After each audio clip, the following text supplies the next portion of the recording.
સુરત શહેરના લીંબાદ વિસ્તારમાં આમ આદમી પાર્ટીના બે નેતાઓ પર રાશન દુકાન ધારક પાસેથી 1 લાખ રૂપિયાની ખંડણી માંગવાનો ગંભીર આરોપ લાગ્યો છે। આ આરોપને લઈને લીંબાદ પોલીસ સ્ટેશન ખાતે ફરિયાદ દાખલ કરવામાં આવી છે।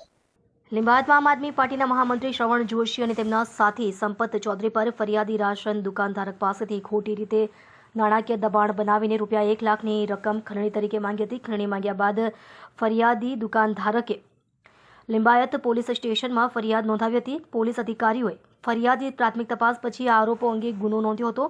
हाल में पोलीस द्वारा वधु तपास चलाववामां आवी रही छे, जेमां संबंधित पक्षने सांभळवा अने पुरावा एकठा करवानुं कार्य चालू छे। आम आदमी पार्टी तरफथी हजू सुधी आ आरोपो पर सचोट प्रतिक्रिया जाहेर थई नथी। जो कि पाछला केसोमां पार्टी तेना नेताओ पर लागता आवा आरोपोने राजकीय प्रतापनो भाग कहीने नकार्या छे। हाल समग्र मामले पोलीस द्वारा ઊંડાણપૂર્વક तपास करवामां आवी रही छे। लिंबायत विस्तारनी अंदर आम आदमी पार्टीनो युवा महामंत्री है श्रवण जोशी, जे पोते वारंवार सस्ता अनाजनी दुकानों पर जतो हतो अने त्यां जई अने ए लोकोने केम तमे अनाज ओछुं आपो छो, केटલું आपो छो, शुं छे ए बाबते प्रश्न पूछतो हतो, एमना विडियो बनावतो हतो अने त्यारबाद ते जे छे पोताना फेसबुक पेज पर अपलोड करतो हतो। आ सिलसिलो सतत चालू हतो। ए दरमियाનમાં સંપત ચૌધરીએ આજે સસ્તા અને દુકાનોવાળાનો સંપર્ક કર્યો કે ભાઈ તમારે આ જે વિડીયો બનાવવાની પેલીમાંથી બચવું હોય તો તમારે દર મહિને 25,000 રૂપિયા આપવો પડશે, એવું દુકાને જઈને કહેતો હતો। ત્યારબાદ આ લોકો એસોસિએશનવાળા તૈયાર થયા અને પછી નક્કી કર્યું કે ભાઈ એક સાથે એમ કે આપી દઈએ તમને પૈસા, કેટલા આપવાને 3.5 લાખ રૂપિયા માગ્યા।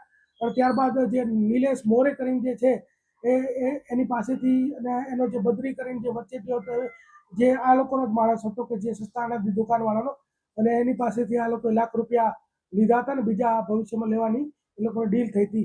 તો ત્યારબાદ સસ્તા અનાજની દુકાનવાળા લીંબાયત પોલીસનો સંપર્ક કરતા 308(2) મુજબ ખંડણીની જે ફરિયાદ છે દાખલ કરવામાં આવી છે। શ્રવણ જોશી અને સંપત ચૌધરી એ બે વ્યક્તિની ધરપકડ કરવામાં આવી છે। શ્રવણ જોશી કોણ છે, હોદ્દો શું છે, ક્યાંનો?